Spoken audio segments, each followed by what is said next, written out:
just wants me to have a little ramble about Phil Collins, so that's what I'm going to do. I've made myself a nice little breakfast today, guys.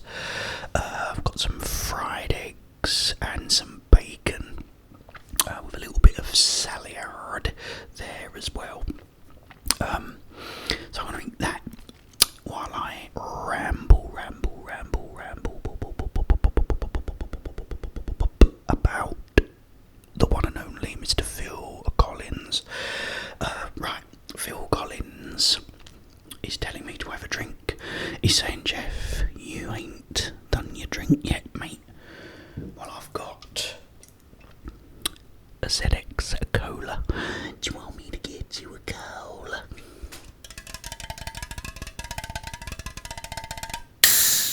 And as always, I've got Skeletor, the Glass of Dooms, I've got the Tor, got the Eyebrow, and the Paw.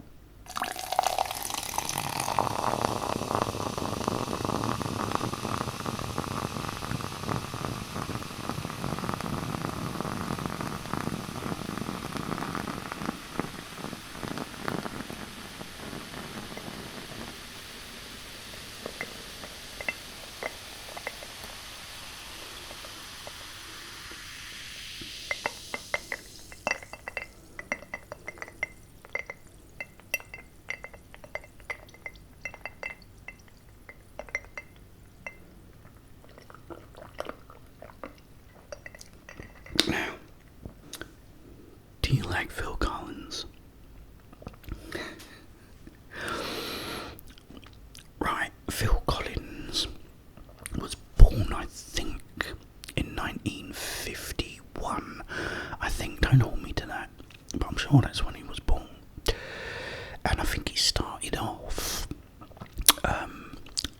trying to get into acting, and I think, again, don't quote me on this, I'm sure he was supposed to be in a Beatles, he might be in a Beatles movie, A Hard Day's Night. He could be in that, but again, don't hold me to that. But I'm sure he's in the crowd or something with all the screaming teenagers in it. That's Phil Collins, he's in it somewhere, I'm pretty sure. But oh, lovely, jubbly.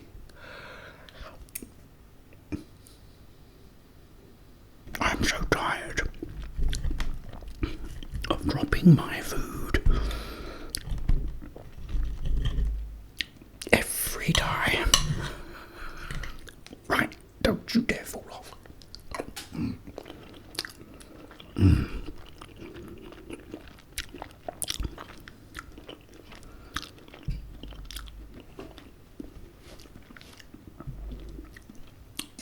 Well, I think Genesis was formed in 1970, I think.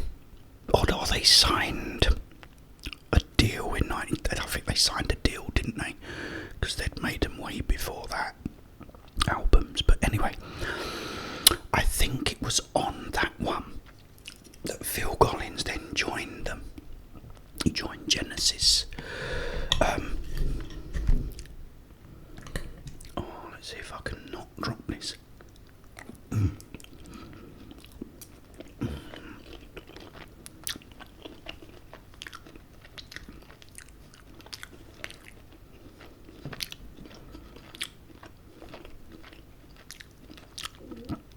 And I think the first album he played on was called Nursery Crime.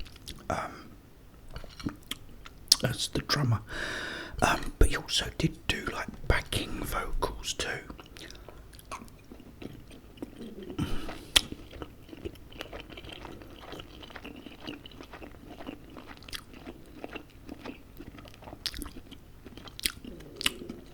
And I think one of the tracks on it, he sings, which is called Absent Friends, and I think that was the first time he actually sung the actual lead vocals. Yeah, so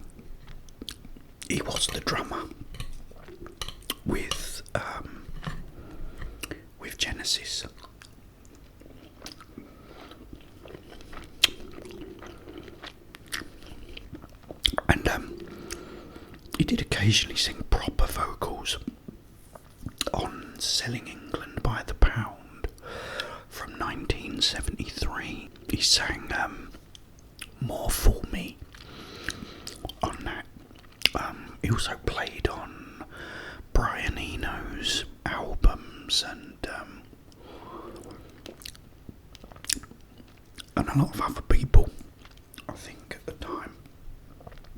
And I think Brian Eno sort of returned the favour by playing on The Lamb Lies Down on Broadway.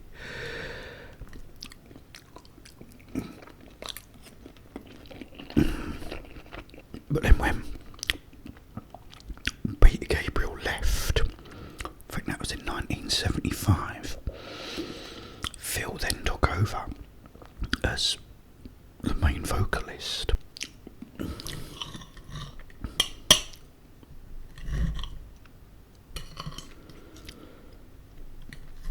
Then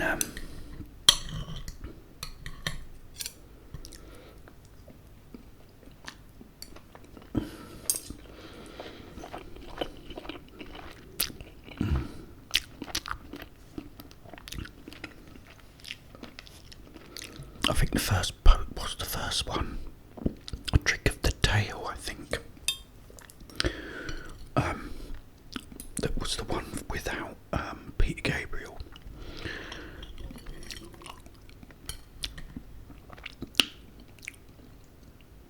Which is really good.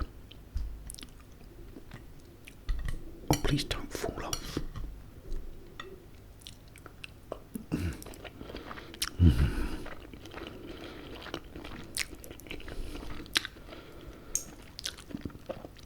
Then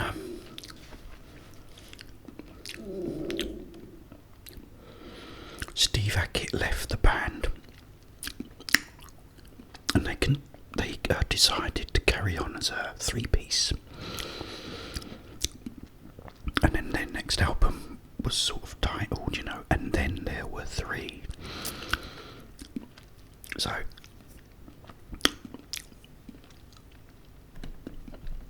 they carried on. You then had a brilliant album called Abacab, which was called that because it was the chord structure. A, B, A. A. Oh no, I said A. C, A, B.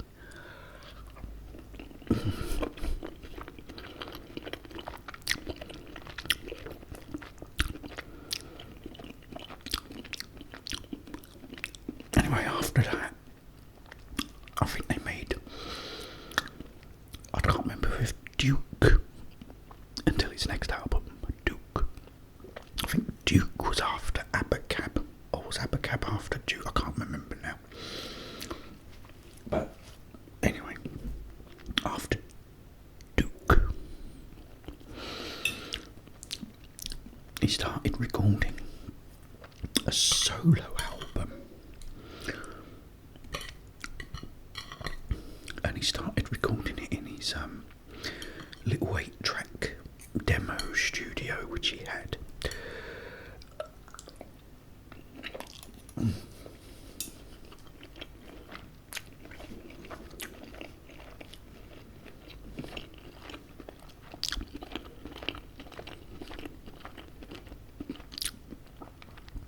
And the album became Face Value, and it opens with a track called In the Air Tonight. And, well, I'm pretty sure you've all heard that song, guys. One of the best songs ever. But yeah, he recorded it at home on an 8-track.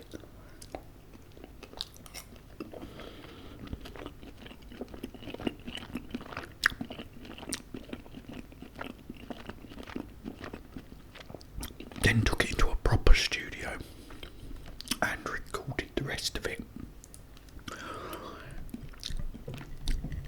And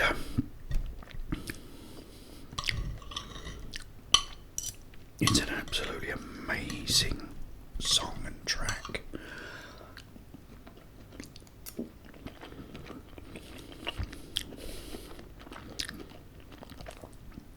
Slowly builds up, and then in comes the drums, and Phil had this very distinct sound when it comes to playing drums, and it's absolutely brilliant. It's a great album. Face Value, it's called. Fantastic album. Then I think it was Hugh Padgham engineered or produced Peter Gabriel 3, his third solo album, and Phil started playing on a couple of the tracks. I think it was No Self-Control and Intruder. That's when I think it was Hugh Padgham created this, I don't know how you would do, I think it was like a gated delay or something he used, and it gave this incredible sound on the drums, and that was, yeah, down to Hugh Padgham, and I think Phil used that all the time after.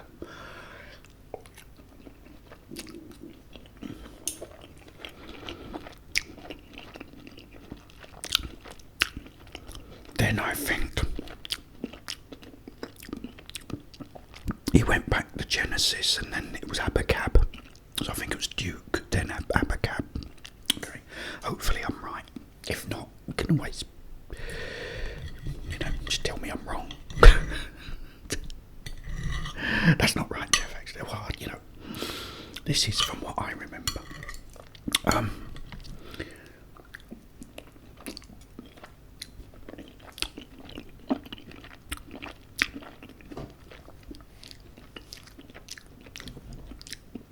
He then made his second solo album, which was called Hello, I Must Be Going, and had another really good opening track. It's called I Don't Care Anymore, again with the drums, very drum orientated, really good.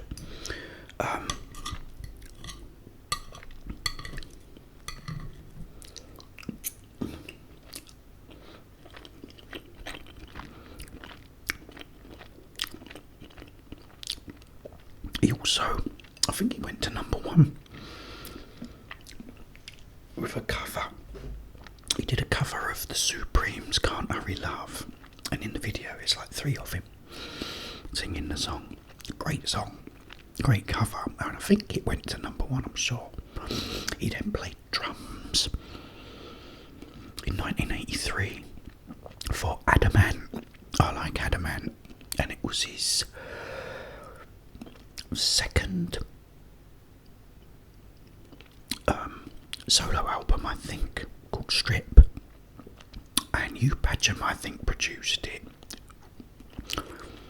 and Phil played drums on it, and yeah, really, really good. He's such a great drummer, but he's also a great songwriter too. Yeah, so he did that for Adamant, and also for Anna Fried. Do you know ABBA?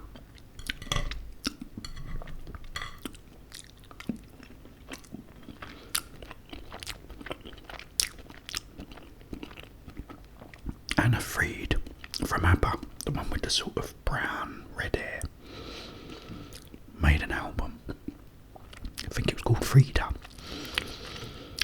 And I think Phil produced it and played the drums on that. There's a song called Something's Going On. Really, really great song. And Phil plays on that.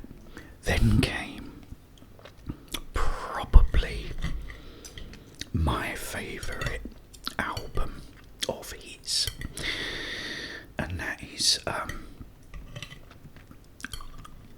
No Jacket Required.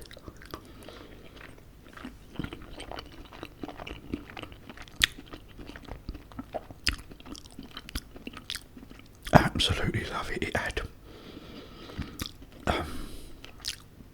Susudio, which was incredible.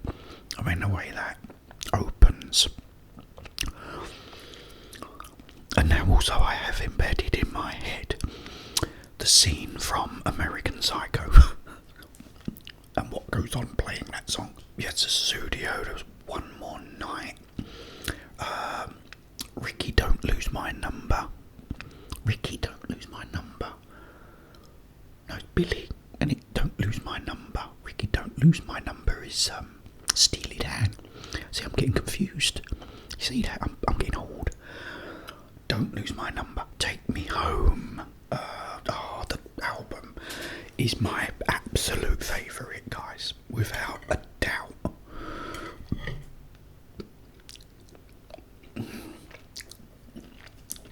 I love it. Of course, them.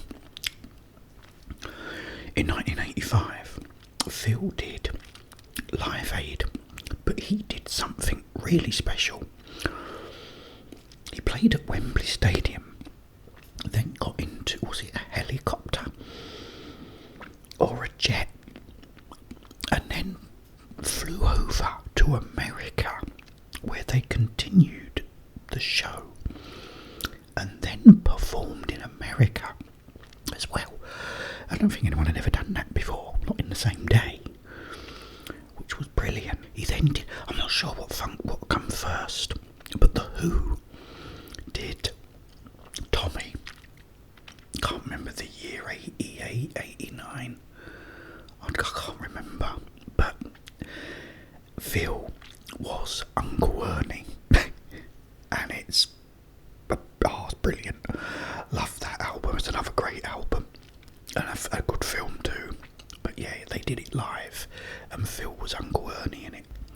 They then made We Can't Dance Genesis, and if you listen to the song I Can't Dance, which is drum machines, most of it, but how he's programmed this drum machine is absolutely incredible, and it has this sound like air escaping through a pipe. You know, and I loved it. I absolutely loved that album as well. You've got No Son of Mine on it, which is a brilliant song.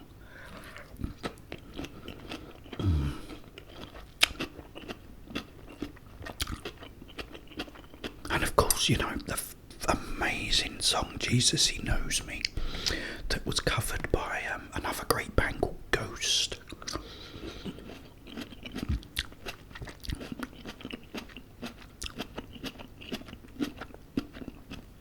Who Draviers Lassance absolutely loves.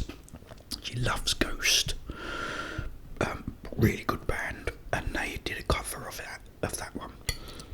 But yeah, really good album.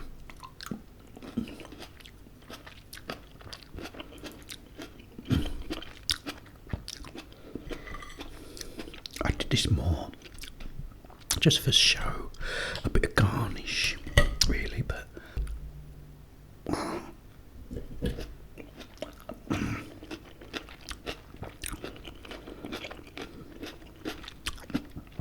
it actually tastes really good. Right, guys, I've been rambling on for like 25 minutes.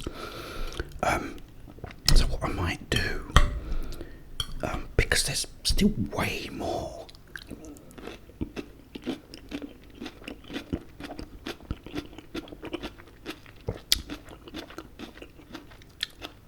to talk about with Phil Collins. So I might just do another part of this at a later date.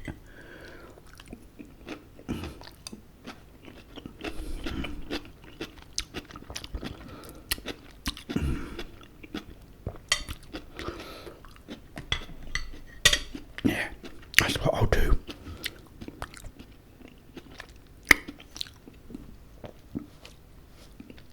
Continue this at a later date, because he did way more. Where are we up to? We're up to We Can't Dance.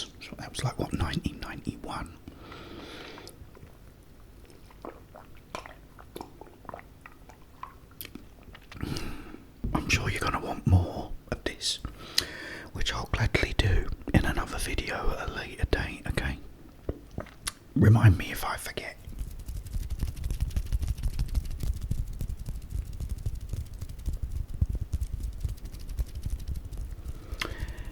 Okay guys, I'm gonna go. It's brilliant to see you all. Thank you for joining me for breakfast.